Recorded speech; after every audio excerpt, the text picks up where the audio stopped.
Kia ora whānau. Kia ora to all those who came down to join us today for Te Reo Korowai, and to all those who have left the taonga to us and those who have taught us these taonga and karakia. Thanks to everyone. Please feel free to share with your whānau and friends. Mauri ora. Kia ora. Kia ora whānau, anei te whānau Te Reo Korowai mā te whānau e mihi ana ki a koutou. Me o tātou karakia tuawhitu I tēnei rā, our surroundings, mihi nui ki a io. Mihi nui ki a io. Nāna te kore, nāna te pō, nāna hoki te ao I whakatinana. Arā, ko rangi nui e tui honei, arā, ko papa tuanuku e takoto ake nei. Ka tahi, ka puta, arawa, tamariki, nui tonu.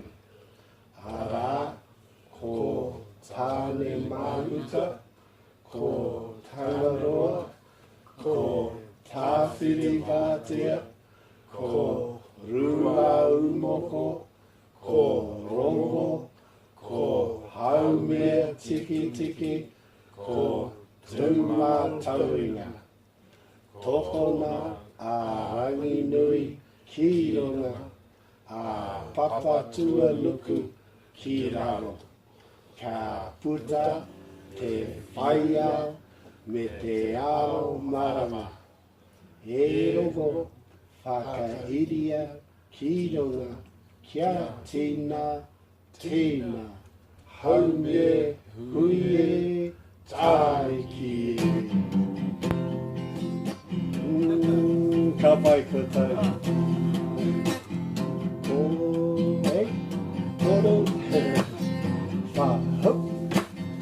O rangi nui te mātua. O rangi nui kei rona. Ko ia te matua. Ko ia te matua o ngā atua. O ngā atua e. Ko rangi nui te matua. Kapai whānau, papa tua nuku. Papa tua nuku te whaia. Hei raro, papa tua nuku. Papa tua nuku hei raro. Ko ia te whaia.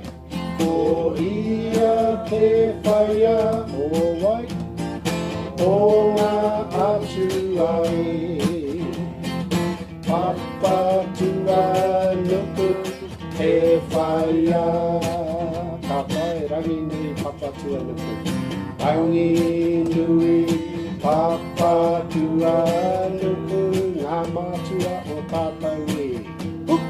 Ngā mātua o tātou e.